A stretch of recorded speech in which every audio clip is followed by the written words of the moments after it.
تاریخ اسلام میں کچھ شخصیات ایسی گزری ہیں جن کا نام آتے ہی دل احترام سے جھک جاتا ہے۔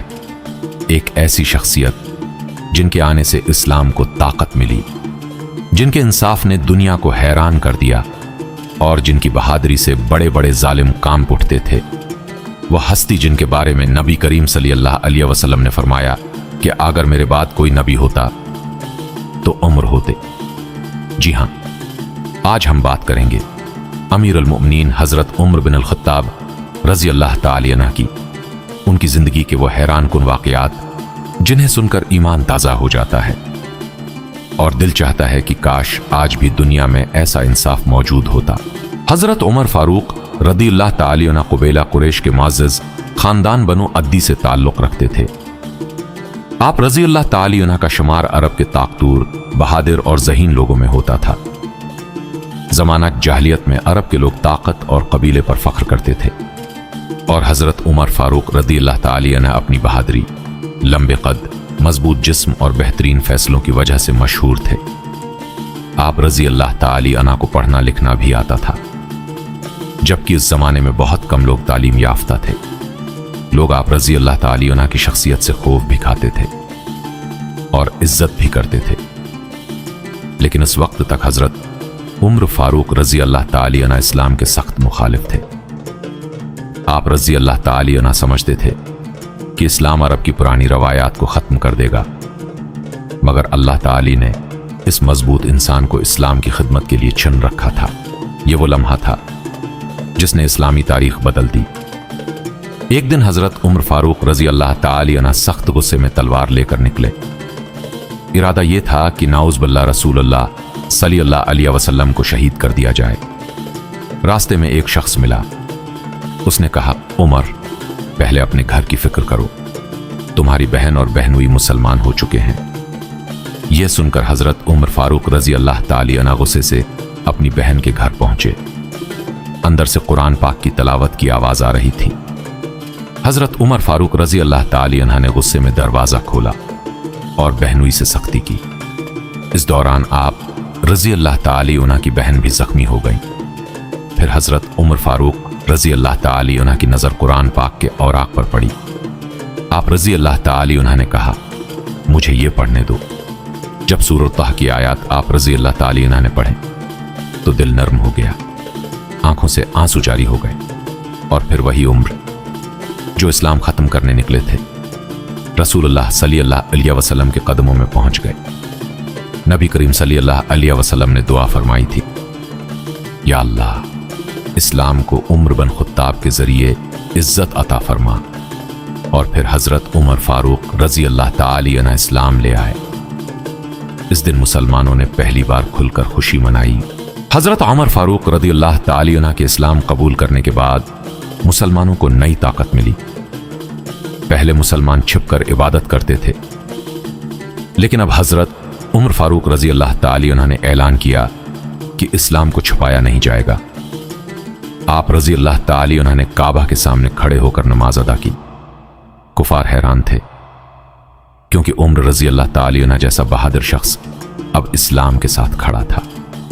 جب ہجرت کا وقت آیا تو اکثر مسلمان خاموشی سے مدینہ روانہ ہوئے، لیکن حضرت عمر فاروق رضی اللہ تعالی عنہ نے اپنی تلوار اٹھائی، کعبہ کے پاس گئے، طواف کیا اور بلند آواز سے فرمایا، جو چاہتا ہے کہ اس کی ماں اسے روئے، اس کے بچے یتیم ہوں، وہ عمر کو مکہ سے نکلنے سے روک لے، مگر کسی میں ہمت نہ ہوئی کہ راستہ روک سکے۔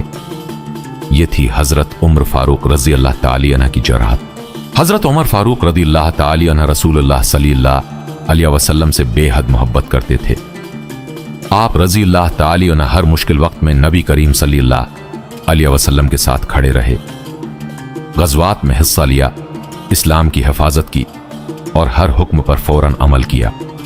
ایک مرتبہ رسول اللہ صلی اللہ علیہ وسلم نے فرمایا، عمر، تم جس راستے پر چلتے ہو شیطان وہ راستہ چھوڑ دیتا ہے۔ یہ حضرت عمر فاروق رضی اللہ تعالی عنہ کے ایمان کی طاقت تھی۔ رسول اللہ صلی اللہ علیہ وسلم کئی معاملات میں حضرت عمر فاروق رضی اللہ تعالی عنہ کی رائے کو پسند فرماتے تھے۔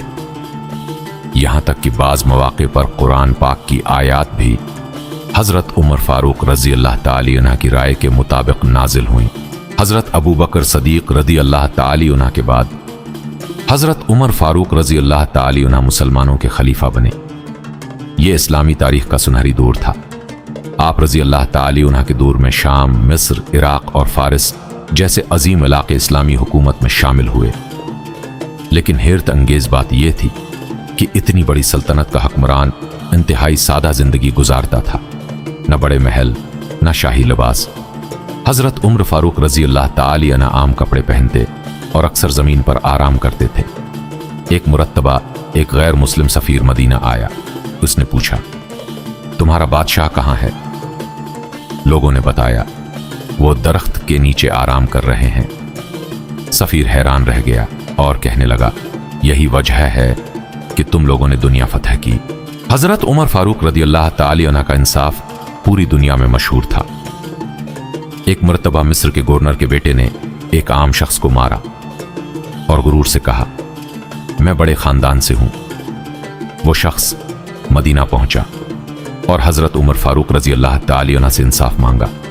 آپ رضی اللہ تعالی عنہ نے فوراً گورنر اور اس کے بیٹے کو بلایا، پھر عام آدمی کو کوڑا دیا اور فرمایا، جیسے اس نے تمہیں مارا تم بھی اسے مارو۔ پھر حضرت عمر فاروق رضی اللہ تعالی عنہ نے وہ تاریخی الفاظ فرمائے، تم نے کب سے لوگوں کو غلام بنا لیا، حالانکہ ان کی ماں نے انہیں آزاد پیدا کیا تھا۔ یہ ایسا انصاف تھا جو آج بھی دنیا یاد کرتی ہے۔ حضرت عمر فاروق رضی اللہ تعالی عنہ صرف حکمران نہیں تھے، بلکہ اپنی رعایا کے خادم تھے۔ راتوں کو مدینہ کی گلیوں میں گھومتے تاکہ لوگوں کے حالات معلوم کر سکیں۔ ایک رات آپ رضی اللہ تعالی عنہ نے بچوں کے رونے کی آواز سنی۔ ایک ماں خالی برتن میں پانی گرم کر رہی تھی تاکہ بچے سمجھیں کھانا بن رہا ہے اور سو جائیں۔ یہ دیکھ کر حضرت عمر فاروق رضی اللہ تعالی عنہ کی آنکھوں میں آنسو آ گئے۔ آپ رضی اللہ تعالی عنہ فوراً بیت المال گئے، اپنے کندھوں پر آٹے کی بوری اٹھائی اور خود کھانا پکایا۔ ساتھی نے کہا، میں اٹھا لیتا ہوں۔ حضرت عمر فاروق رضی اللہ تعالی عنہ نے فرمایا، کیا قیامت کے دن میرا بوجھ بھی تم اٹھاؤ گے؟ حضرت عمر فاروق رضی اللہ تعالی عنہ دنیا کے طاقتور ترین حکمرانوں میں سے تھے، لیکن دل میں عاجزی تھی۔ آپ رضی اللہ تعالی عنہ کے کپڑوں پر پیوند لگے ہوتے تھے۔ کھانے میں سادگی، زندگی میں سادگی اور دل میں اللہ کا خوف تھا۔ آپ رضی اللہ تعالی عنہ فرمایا کرتے تھے، اگر دریائے فرات کے کنارے ایک کتابی بھوکا مر گیا تو عمر سے سوال ہوگا۔ یہ احساس ذمہ داری ہی آپ رضی اللہ تعالی عنہ کو عظیم حکمران بناتا تھا۔ حضرت عمر فاروق رضی اللہ تعالی عنہ نے اسلامی حکومت میں کئی عظیم نظام قائم کیے۔ بیت المال، عدالتی نظام، فوجی نظام، جیل خانہ اور اسلامی کیلنڈر یعنی سن ہجری کا آغاز، یہ سب حضرت عمر فاروق رضی اللہ تعالی عنہ کے دور کے عظیم کارنامے ہیں۔ آپ رضی اللہ تعالی عنہ چاہتے تھے کہ ریاست کا ہر فرد انصاف اور آسانی حاصل کرے۔ 27 ذوال حجہ کی وہ دردناک صبح، حضرت عمر فاروق رضی اللہ تعالی عنہ فجر کی نماز پڑھا رہے تھے کہ ایک مجوسی غلام نے خنجر سے حملہ کر دیا۔ مسجد میں کہرام مچ گیا۔ حضرت عمر فاروق رضی اللہ تعالی عنہ شدید زخمی ہو گئے، لیکن پھر بھی نماز کی فکر تھی۔ چند دن بعد یہ عظیم خلیفہ دنیا سے رخصت ہو گیا۔ حضرت عمر فاروق رضی اللہ تعالی عنہ کو رسول اللہ صلی اللہ علیہ وسلم اور ابو بکر رضی اللہ تعالی عنہ کے پہلو میں دفن کیا گیا۔ آج بھی جب انصاف کی بات ہوتی ہے تو دنیا حضرت عمر فاروق رضی اللہ تعالی عنہ کو یاد کرتی ہے۔ حضرت عمر فاروق رضی اللہ تعالی عنہ کی زندگی ہمیں سکھاتی ہے کہ طاقت کا اصل حسن انصاف میں ہے۔